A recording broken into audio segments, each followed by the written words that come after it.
The Pistons are the basketball champions of the world. It's time. It's playoff time, Detroit. Let's go to work. Shout out Detroit. I got to puff up, you know what I'm saying? Detroit, I'm all the way in. Detroit Pistons, I'm all the way in. Let's do it. Hello, everyone, and welcome to another episode of the Buff Sound Podcast. We are the best POD in the 313.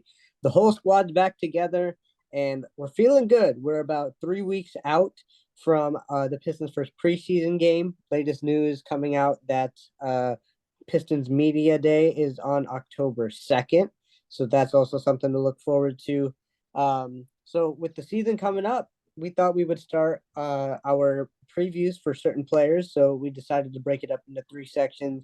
We'll do guards today, wings next week, and then the bigs the week of, if not the week before, the first preseason game against the Suns on October 8th. So we don't know how long this is going to take, and I'm sure we can talk about the Pistons for hours. So let's jump straight into it. We're going to go with the 5 to 6 guards we have. We'll maybe touch on Hayes and Sasser if we have some time, given that Hayes may or may not be on the team come opening night. But we're going to do, for each guy, we're going to do some positives to look forward to, and then some areas of concern for each guy as well. So Connie's the one who initiated this idea, so I want to start with Connie. Connie, what do you have for Cade on some positives to look forward to?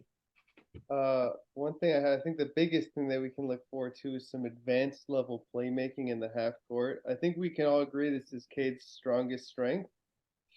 Or maybe you don't agree. He's got some other strength. I would actually, I don't even know if I agree with it, honestly.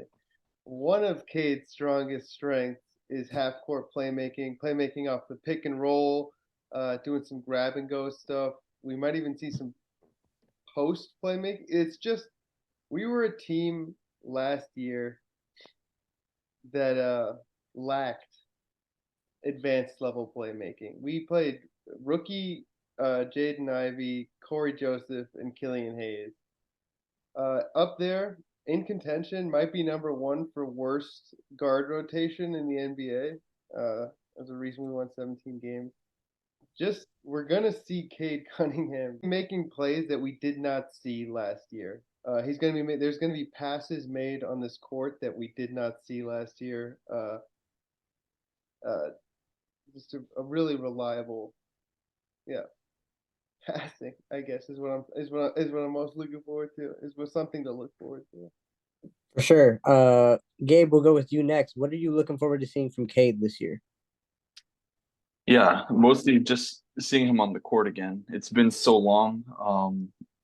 Really, I just love watching him play because he's good at basketball, and that's something we haven't seen in a long time, to be honest. For me, aside from, I think the playmaking, like Connie said, I think specifically for me is the pick and roll. It's the most common play in basketball now, and we saw what Duren could do with Ivey last year. I'm really excited to see what Stu and Duren can do this year with Cade. Yeah, that's my main thing I'm watching, and like more big picture, I guess. I want to see him flirt with an all-star, most improved, flirt with that kind of stuff, and I think that's very possible for a player of his caliber with like the media attention and the summer he's had playing with the national team. Yeah, just gonna see a good point guard play, really. Yeah, seeing good point guard play. You mentioned Stu Duren, how he's going to play with them. And then we saw what he did in a little bit of a third of a season with Marvin Bagley. And let's see if he can unlock something of James Wiseman, too, if those two are still on the roster come opening night. But Cade is going to do Cade things. And yeah, I'm with you guys. I think I'm with you, especially, Gabe, about how he could flirt with an all-star season. He came out, I think it was today or yesterday, saying that he has big aspirations for this team, saying that he wants us to get closer to a championship caliber team this upcoming season. It's Cade Cunningham. I have high expectations for him. I know you can't take a lot of what we've seen this offseason, especially in the Rico Hines footage, but if there's guys that are on the USA team and the coaches that are raving about him, I think it just has solidified this hype that I have for Cade Cunningham. Valley, your thoughts on positives for Cade this upcoming season? Yeah, I really didn't overcomplicate things here. When it comes to one positive, I said look forward to an all-star year. Gabe, you hinted at it. Why not? You know where I stand where when it comes to wins next season, if we're gonna be successful, Cade's gonna be at the center of it all. Um, However, I did want to bring up a negative. And it's perhaps somewhat of a prediction, and it's a slow start. Because that's a characteristic we've had with Cade Cunningham when he came in his rookie year. Yeah, he had that ankle injury that kind of slowed his start. Didn't have the best first game, only had 2 points against Orlando. Got going. We all know who Cade is. Even last year had a slow start as well. So I think it's really possible we see that, and especially having not played basketball for so long, I think we could see a few things like a bit of a loose handle, a few extra turnovers here and there, a couple of missed shots. But I think it might just take a second for him to get going. But obviously, nothing to be concerned about with Cade. For sure, for sure. A lot of players that do get off to slow starts are still able to carry their teams deep into the season and if not the playoffs. Connie, your thoughts on areas of improvement for Cade Cunningham? Oh, can I keep talking about things I'm looking forward to, or Oh yeah, go ahead. If Valley should two get to things negatives, I'm just gonna that roll with it. kind of connect to another guy on this team, and that's full court playmaking and defense. I think there's going to be some lineups out there when Cade, or before that, Cade, we've seen some dots, some full court dots by Cade Cunningham. This man can initiate a fast break. He's got that Kevin Love outlet. Okay, maybe not that good. He's got high level outlet ability. And there's four guys on this team that I think can really run in Ivey, Asar, Duran, and Stu even gets out. Stu fills the lane.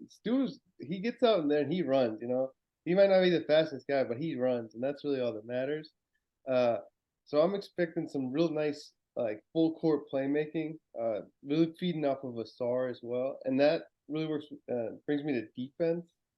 We can have lineups where it's Cade Cunningham and Asar Thompson in the guard positions, and those guys are both 6'7", 200 something pounds, and are at some point just going to overwhelm certain guards in this league. Like there's guys out there, you're gonna bring out two guys that are like somebody's 6 foot, and he's gonna be trapped by two guys with massive wingspans who are over a half foot taller than him, stronger than him, like fast. Like that's gonna happen to some guys, and I think it really depends on how aggressive they can be, like how much they trust the guys behind them, and that's a lot on Wiseman and Duran, you know, being actually trustworthy defenders. But those two guys could be like a really scary combo in um, just both their versatility of skill. Agreed. And another guy that I wanted to throw in there on who can get out and run is James Wiseman. It was something that really grabbed my attention when we first acquired him. Just watching some highlights, he just like to get out and run, try to beat his man back. And yeah, he does like to post up, so maybe we can kind of teach him to just go towards the basket so Cade can hit him with the lob. But Cade pushing the pace offensively is definitely something to look forward to. Gabe, do you have a positive or negative you want to pick on for Cade? Valley touched on it already pretty much. I don't think he's gonna have a slow start. He's been playing a lot over the summer. I think he's gonna start hot, and then once teams kind of realize or remember how good he is, because he was the most double team player his rookie year or some, he'll start to slow down, and then I think we'll really see, is his handle good enough where he can still do what he does while he's like guarded by Marcus Smart or other quick, strong defenders that really get in his grill. I think it's going to be a telling point if he can be that guy. If like Kevin Durant, where like there's 10 seconds left, give him the ball, let him cook, either pick and roll or just ISO scoring. And I think the handle is a huge part of that. I guess another positive thing, or maybe just more general, is I think he's going to be one of the best pick and roll players in the league. That's not just him, also Duran as a finisher, but like, I mean, we see it over and over again. Gets the person on his back and then it's over. Connie compares a lot to Chris Paul. I could see that starting to unfold more as a general and such, and really be the leader that this team needs entering his third year now. Yeah. Yeah, I just want to and see him become that guy for us. yeah, I think that's what everybody wants to see. Every Piston fans wants to see, and like we talked about in the Cade Cunningham breakdown video, which you haven't seen, head to our YouTube channel and check that out. Anyway, I'm really looking forward to Cade just coming in and, like you said, being that guy. He's yeah, he hasn't played basketball in a while, but I still think that um I think like you were saying, like be the guy with like less than 10 seconds on the shot clock. I think it I don't know if we'll go to him all the time, but that Bogey was that guy for us last year. So it'll be interesting to see how Monty like balances that. Do we give that responsibility to Cade or Bogey? But yeah, Valley, do you have any other negatives that you want to bring up or positives on Cade? Because I think Connie has one more positive, and he hasn't even gotten to his negative yet, which is great. No good. Go right on back to Connor. All right, Connie, fire away. What do you got? Oh, I'm all out of positives. Okay, Oh negatives. man, So classic. then I think 20 points per game is really reasonable, right? Yeah, 20 I and do think so. yeah, like 26 and 6. That's well within. I don't think he goes lower than 18 at the end of the season. Very nice, very nice. No, there's only the one more area of concern for him, which you can say for anybody, but maybe a little bit more for Cade, and that's health. 46% of games through 2 seasons. I just want to see him play. I, it's like injure me to keep Cade Cunningham healthy. Let me take his injuries. Bring it on, and to keep that man healthy. Be careful, Connie. Be careful. We can't have you missing any episodes during the season. Hey man, Uh, 18 podcasts on a 20. we got any other thoughts on Cade before we move to the next guard on the Pistons roster? All right, sweet. So moving right along here, the next guy that I think the next guard that everybody wants to hear about is Jaden Ivey. Jaden Ivey last year had a tremendous rookie season, improved tremendously. I think I'm gonna start off with 1A. Biggest question mark is, it might be his handle, but I'm gonna say the shot.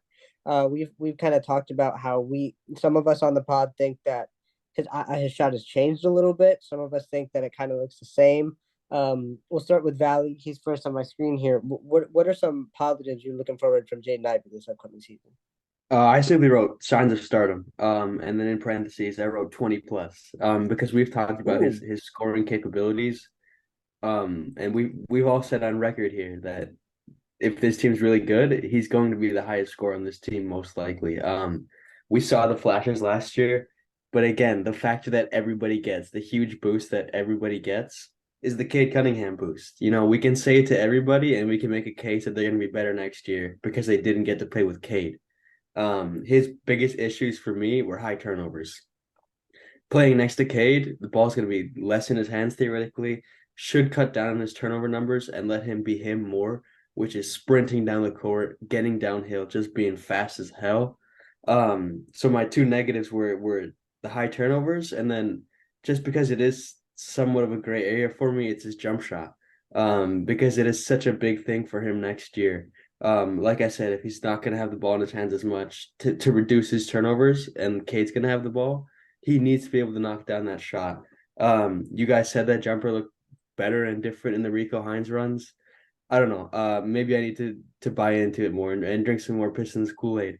But I'm still a bit iffy on the jumper in terms of the mechanics of everything. But that's the biggest concern for me in terms of a negative is his jump shot. But I have faith that it will be there. If there's I want any to push solace to back take on in this, that. he did not miss a shot during Rico Hines. Oh, sorry. Go ahead. I need more Kool-Aid for that, man. I want Connie, do you have that catch and shoot stat? I do have the catch and shoot stats, which is what I wanted to bring up. I'd love to hear it. 37% from three on catch and shoot stats. Post All-Star break, this man was a 36% three-point shooter. On shots that he's creating most of the time.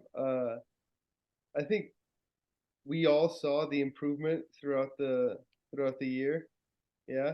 He was a better shooter. He was a better shooter at game 82 than he was at game 1. Oh yeah. I think it'd be a little silly to think that's not. You think he's not putting the work in the off season? You think Jaden Ivey's not in the gym right now? You think he's not hitting 38% on zero dribble 3-pointers? I think he is. I think he is. I mean, the amount of attention Cade Cunningham is going to draw to give Ivy just the ability to catch and shoot is going to be ridiculous. So I'm high on the catch and shoot numbers for Jaden Ivey. What about the 56% on one dribble 3-pointers? That when he gets it in rhythm and flings it, 56%. That's even more impressive. Tiny sample size. But Still impressive. down as a believer in the Jaden Ivey jump shot. Yeah, I guess I mean, I don't think he's gonna be a knockdown shooter by any means, so I think he'll be good enough. To be on the court when, if we're not competing for like a playoff or play-in spot, then I think he might become like a liability of sorts. Just because I think we've seen it a few times. He doesn't have a bag, if you want to put it that way. Like he just kind of tries to run past people often. And if that doesn't work, he kind of puts up a bad shot or like a step back three or something.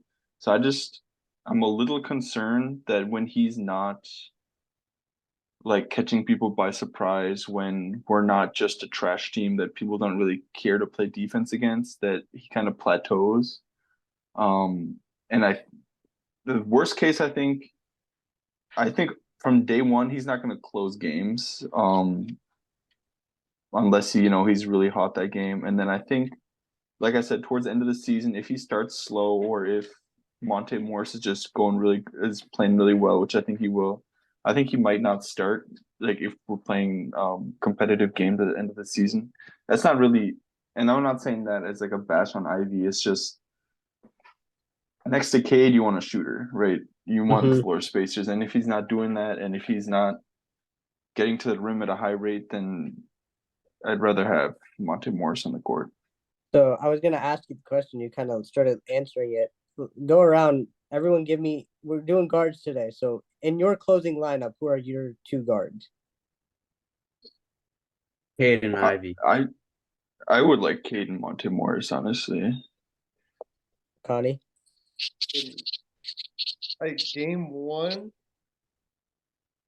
of the season? Yeah, fine. We'll go game one, yeah. Yeah, I'll go Cade and Monty.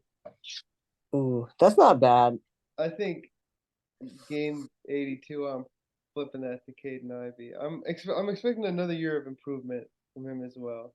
Yeah, I mean, I was kind of thinking the idea of like Cade and Burks, but I think Monty's ability to handle the ball is also a plus. What I think the coach is going to go with is just Cade and then whoever's playing the best. Yeah, that makes sense. That's a spot like this team. That spot is not locked in. No, the closing lineup's not locked in at all because like it depends on like. Yeah, like is Liver shooting the ball well? Is Stu shooting the ball well? How is Sasser shooting the ball? There's so many if factors. I think that's a bit of an advantage. Yeah. People don't know who it is, but it could be any of those guys. They all have. Yeah, and I think that's what makes this team kind of scary. Like scary is because like there's so many things you could do. Like if the other team's going small, you could throw Stu out there at the 5 and run with that. There's so many options that we have. We have shooters in Burks, Harris, and Bogey. You want to put all three of them out there? Defense may not be great, but like, those are three shooters around Cade. So there's so many potential closers out there. Any other thoughts on Jaden Ivey? Just that he led all rookies in points created last year. That's not a terrible stat. Do you have his numbers on step back threes, or is that just included in like dribbles? Let me see. But also while I look for this, he was a pretty bad defender and a pretty big reason why our defense. Yeah, we didn't even touch on that. Yeah, his defense needs to take a step forward, especially if he's going to be a part of that closing lineup. Oh, yeah, I think that's a big part why I want Monte Morris. He's a good defender. Yeah, he's and that's just kind a of why good everything. Yeah. Yeah. Exactly. But if Ivy's a good defender, I'm more than happy to have him on the floor. Like his speed is a weapon, even if he doesn't have the ball, which is great. Not seeing this. Not seeing it? All right. Well, we'll find it one day. Any thoughts on Ivy, or we can move to the guy that Gabe wants in his closing lineup? All right, let's move to it. Gabe, you want him in your closing lineup? Sell us on Monte Morris. Well, after that Under the Hood episode that the Pistons released, he just seems like a great guy that loves Detroit, loves Flint, loves where he's from. But more importantly, like if you just look at his stats, he doesn't do anything wrong. Um, I mean, it's known he has like an insane assist to turnover ratio. He shoots really well from the floor, really well from three. Um, Gets assists, plays really good defense. Yeah, I think he's the perfect like sixth man, and that's kind of what his role was in Denver before Jamal Murray got hurt, and he was kind of like the darling of like the Zach Lowe podcasters. I think he can kind of find that role again here when he's the clear number two guy in the point guard rotation behind Cade, and then we'll see where he slots in at that number two, or as a sixth man off the bench. But yeah, I think Monty Williams is gonna love Monte Morris. He just seems like his type of player, smart player, and like there's nothing really you can say that he does bad. And that's coming from last year where we saw a lot of, mistakes, understandably, because like our young players were learning. It's gonna be a nice transition to a good player, a smart player. But unlike Kojo, he's also like, he's a ball mover and he's just a better NBA player. Would you say that Monte Morris is going to take on the Cameron Payne role that Monty had for Payne in Phoenix? Probably more, I'd say. Cameron Payne is kind of like you don't really want to play him when it's a close game because he just gets picked on. Fair enough. Yeah. Makes sense. I'm a huge fan of the Monte acquisition. As a Killian supporter, it kind of hurt my pride a little bit, but you can't be right on every player. So I'm still not out on Killian. I still have hope for him, especially because he's still on this team and we're approaching media day and training camp. But bringing Monte Morrison, I think he only averages like one assist over his entire career, and turnovers being a big problem of what we had. I think that's a huge stabilizer in our offense. Whether he is the sixth man, whether he is starting, whether he is in the closing lineup, I'm excited to bring in a guy who can shoot higher 30s from three, doesn't turn the ball over, and just like you said, is a smart player. Valley, your thoughts on Monte Morris? Can you name anything he does bad? I can't.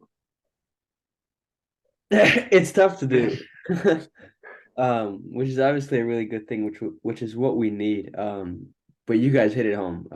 Where Monte Morris's role is, he's there to take care of the basketball. When Ivey's gonna have high turnover games, even when Cade is gonna have high turnover games, Monte Morris is gonna go right. No, God, the Monte and the Montes are getting to me. Monty Williams is gonna love Monte Morris, like you said, Gabe. He's gonna be his guy that he goes to when we're struggling, when we're off to a slow start. You're gonna see Morris come right into the ball game. I when I'm looking at a negative, it was difficult. Especially having watched the Under the Hood documentary. It's like, man, can I even say anything bad about this guy? The only bit of concern I could find was he doesn't have Jokic with him.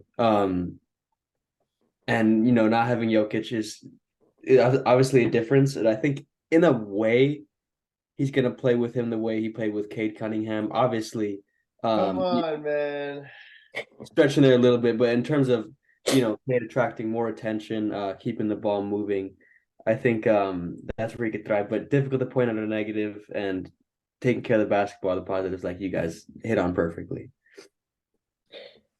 Connie, your thoughts on Monte?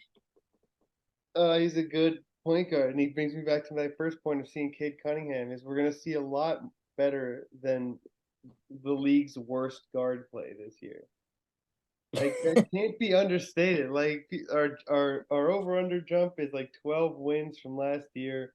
Like we had the worst guards in the NBA last year. Maybe the Rockets, but even those guys are more skilled than the guys we were running out there. Man, he's an NBA guy, and he deserves to be here. Yeah, and I'm glad he's getting a chance to shine in his home state. Like I always love those kind of stories. So it's nice to see one unfold this upcoming season, and hopefully he can continue to like raise his stock. And I love as like dudes. yeah. I love dudes that cry when they think about going to Detroit. Jaden Ivey sobbing at his draft, and I'm pretty sure I saw some videos of Monty tearing up talking about coming home to Detroit to Michigan. Monte teared up in the documentary, so I'm happy for it. Love that emotion. Yeah, we're finding guys that want to be here. Any other thoughts on Monte before we move on? No, but on Ivy, 14 for 41, 34% step back 3-point shooter. That's not terrible. Half It's higher than I thought it was. Yes, sir. All right, let's move on to the guy that we were kind of debating on as a guard or a wing, but we put him in the guard section. Alec Burks. Burks last year, I thought he had his nights where he was off, but there were nights where he was hot. Like there was one night, I forget who we were playing. I want to say Washington, but I don't think that's right. Where he didn't miss a shot pretty much the whole night, and he had to heave up a three towards the end of the game, and he ended up missing, so it ruined his perfect night. But Alec Burks can score the basketball, and it's nice to have a guy like that coming off of your bench, especially on nights where a guy like Cade or Ivey isn't going to have it. Hopefully, Burks does have it that night. Otherwise, we're just utterly screwed. But Alec Burks off the bench I'm not worried about Alec Burks at all. Valley, your thoughts on Alec Burks this upcoming season? Yeah, I checked off a lot of the same boxes of Alec Burks with Monte Morris. I think there's a lot of similarities you can see between the two of them. Both really high percentage 3-point shooters, veterans, have been around, well respected around the NBA as well. But when it comes to Alec Burks specifically, I do think he's more of an offensive threat. He's capable of just filling it up, kind of some microwave scoring so quickly. And I think he's going to have a similar role to Morris in a way where it's more going to be, if we're not scoring the ball and we need 3-pointers or we need buckets, it's going to be Alec Burks. He seems to be able to just shoot over anybody too, which is cool. So he doesn't really need any space. And shout out to Max Brodke, my roommate, the only guy in the world I know with an Alec Burks jersey. He's his #1 fan. So I hope he has a big year for those reasons, man. Absolutely. Can't root against Alec Burks. Connie, your thoughts on Burks? Correct me if I'm wrong, but I don't think we saw him play a minute with Cade Cunningham last year. I don't think so, because he had that plantar fascia. Yeah. He or Noel had it, but they had that injury to start the season. So yeah. Something tells me a shooter like Alec Burks is going to have a good time playing with Cade Cunningham. This guy's and Jaden Ivey likes to kick out. I think Alec Burks is going to have himself an all right time. Yeah. Yeah. Hope so. It's gonna be dude, now that we're going over it, kind of a nice guard rotation, no? Yeah, it's not bad, right? We're deep, man. We're deep. And there's still two more guys that we could talk about who, if they, do what they're supposed to, could add to the depth. Gabe, your thoughts on Burks? I don't have much to add, honestly. Like Connie said, he was a 40% 3-point shooter, and yeah, he didn't play with Cade or any other good players, honestly.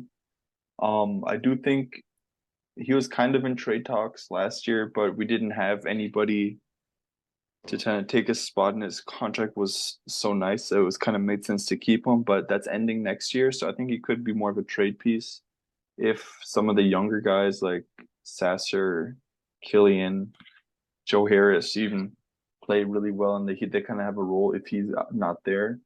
I could see his role be a little bit reduced. He was doing a lot of ball handling last year, a lot of being like the, I guess, de facto off the bench point guard, even in the starting lineup sometimes. So I could see his raw numbers go down a little bit, but his efficiency climb. Other than that, nothing really else to add. Yeah, I do think he's not going to start this year, though. No, I don't think Monte Morris has that spot ahead of him. Fair enough. Yeah, I think like having a guy like Burks off the bench is just a huge plus. That's his biggest asset, the ability to score, and coming in and doing that off the bench is a huge plus. But if he is able to stay productive and we are not living up to these lofty expectations that some fans have, then yeah, I agree with you. I think Alec Burks is gone by the trade deadline for sure. Any other thoughts on Burks Morris, Ivey, or Cade before we move into the final two guys we can talk about. Sweet. I got to start with Valley on this one. Valley, talk Killian Hayes for us. Guys, I'm so torn. I'm so torn. I don't know how to mentally prepare for this. Can I fully invest myself in another third season going, guys, this is the year. He's going to improve this year. Or do I mentally prepare for the fact that he might be gone? I mean, I don't know how you're approaching this. My thing to look forward to, I guess, comes with an ounce of optimism. Having seen one short workout video where he hit 16 straight corner threes, guys. So to look forward to, man, is a corner three. Dwayne Casey loved to throw him in that corner. I don't know what Monty Williams' plans are, if he has any, with Killian Hayes. Um, I don't know. I honestly was grasping at things when I'm going at things to look forward to here. What I came away with was just the Monty Williams buff. He turned Cameron Payne into a very solid role player. And Cameron Payne, I believe, was voted as the worst player in the NBA at one point in his career, and he looks like he's bouncing around the league yet again. Now he's not with Monty Williams anymore. So I guess there's just room for optimism that he can make somewhat of a jump with Monty Williams. But the negatives, man, the negatives are still there, and it's still the same questions from day one. Can you score the ball? What's the point of your playmaking if nobody's coming to defend you? The same questions are there for the negatives. Which scares me, that we haven't had that improvement at all. So I'm not the most optimistic. And that's saying a lot. You're probably the biggest Killian supporter I've ever met. But Don't get me wrong. My jersey is 5 feet away from me, and I'm there. But man, chances are becoming slimmer. Well, you better wear it in the preseason game because that's the first chance you got, and maybe the only chance you got. The way I'm approaching it is like I said, I'm a Killian Hayes supporter. I'm not just gonna not support him because he's not playing well. I think he still has what it takes to be um, a valuable guy in this league. So I'm gonna continue to say that until. I mean, I'm not gonna knock him when he's off this team. I'm still gonna root for him because I like him as a player and what he could be, but like you said, the questions are still there. Can he score the basketball? Can he use his right hand at all? I think that's also going to be a big problem. Like you and I were watching highlights the other day, and I went crazy every time he went right because, like in my head, I don't remember many times where he went right. And it's sad that it's notable when he uses his right hand for a layup. Like it's sad that it's that notable, and coming into year three, that oh my god, he used his right hand. That's crazy. So I'm still I still have hope for Killian Hayes. Like you said, the Monty Williams buff is still a big question mark. But as long as he's on this team, I'm still going to root for him. And he showed us the ability to be able to score the basketball last season. He was able to get to his spot. He was able to get a clean shot off. It's just a matter of can he make those shots. And with Cade and Ivey attracting as much attention as they hopefully will, Cade for sure, is Killian gonna be able to knock down those shots? So I'm still a fan. I'm still gonna hold my breath until he's gone, but I'm hoping that if Killian leaves, he leaves. Like he was a guy on my team. I had hope for him. If he doesn't pan out, he doesn't pan out. But I'm still hoping that I'm right on Killian Hayes. Connie, I know you're not as high as Valley nor I on Killian Hayes, so why don't you give a more realistic view of what we're looking at? I don't know, man. Y'all sounded pretty negative right there. And that was us being optimistic. That's terrible. Yeah, I mean, yeah, I don't have much to add to that. Y'all covered it. He's not No. going to be at all someone who can score.